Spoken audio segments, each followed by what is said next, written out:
In your experience, why is it important for sales leaders to set learning goals in addition to sales goals? I want to give credit to a book that prompted this thinking or refined it. It's called The Performance Paradox in Eduardo Briseño. This is really what got me thinking about this wonderful book, by the way. And I'm going to read something real quick for our listeners.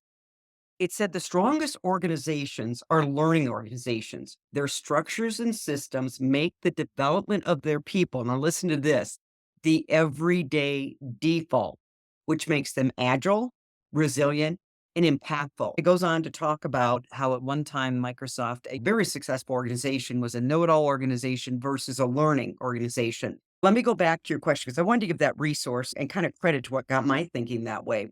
All of us as sales managers, you've been one, I've been one. We set the sales goal. Then we set defined metrics, and those might be activity metrics. We've got quarterly. So we've got numbers coming out of our ears. What I'd encourage everyone listening to today is that for every goal you set, there should be a learning goal. So let's take activity metrics, prospecting, right? It could be email, LinkedIn, networking, referral partners, asking for referrals.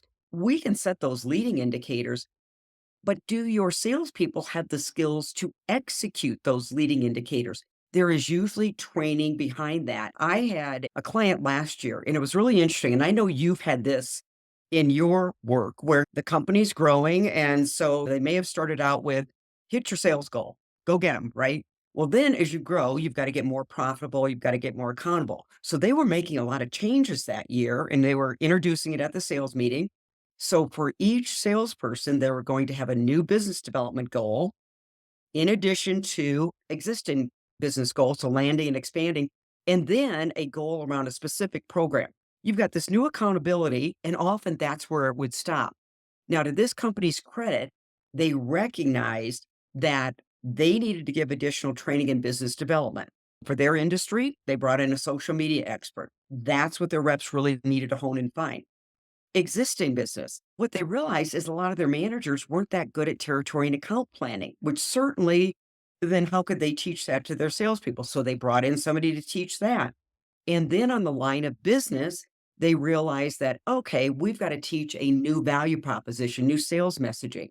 So right there was a company that we've got new sales goals, higher goals, more defined goals, whatever we want to call those today. But with every one of those, they weren't leaving them, like you've said, in the lifesaver boat. They gave them the resources and support. So that was just a great example of sales goals, learning goals, combining to execute.